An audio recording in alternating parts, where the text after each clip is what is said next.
Now let me explain how to fix the motion interrupted error in CapCut on your phone, step by step, for better clarity and understanding. First, we need to carefully remove the animation and then add it back again for it to function properly in CapCut.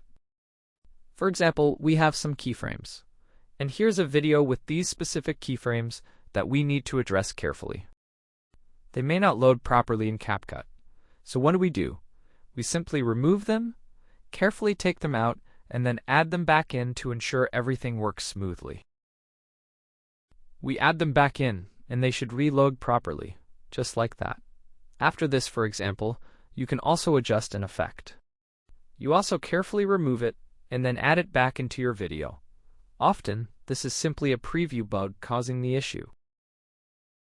And that's it.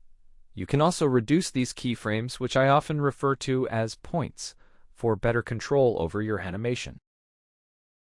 As you can see here, simply reduce the keyframes from 5 to 3 or even 2, and just keep those for a smoother animation experience. To simplify the motion, reduce effects like zoom, rotations, and other animations as you can see here for clarity. This will be a close approach, but you can simply make it a bit easier. And that's all there is to it, just like that.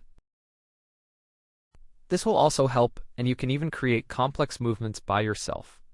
As you can see here, you can divide them into simpler segments for better control. For instance, you have a click here, and you can cut it once, then cut it again in this place, and that's how you do it.